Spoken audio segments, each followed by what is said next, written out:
È un fatto molto italiano perché negli altri paesi europei questa legge è già legge da tantissimi anni. Solo l'Italia, che è l'unico paese fondatore dell'Unione Europea, che non si è ancora dotato di una legge contro i crimini d'odio. E dunque ciò che appare normale negli altri paesi diventa eccezionale nel nostro. Ed è per questo che io ribadisco che questa non è una legge politica, non è una legge che deve dividere la politica, ma è una legge che deve combattere tutte le discriminazioni e le violenze. È per questo che è nata.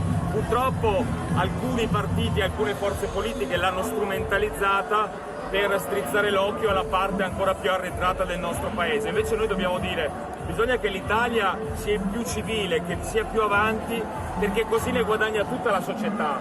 E dunque questa è una legge soprattutto per il bene di questo paese, per rendere l'Italia più civile e più inclusiva. La legge cosa fa? Interviene quando c'è un'istigazione all'odio, cioè quando ad esempio delle persone da una tribuna aizzano alla violenza, alla discriminazione, ma questa non è libertà di opinione, cioè dire se mio figlio fosse gay lo brucerei nei forni, lo capisce anche un bambino che non ha una libertà di opinione. Poi tutti possono dire quello che vogliono, siamo in una democrazia per fortuna e nessuno potrà mai comprimere la libertà di opinione di nessuno.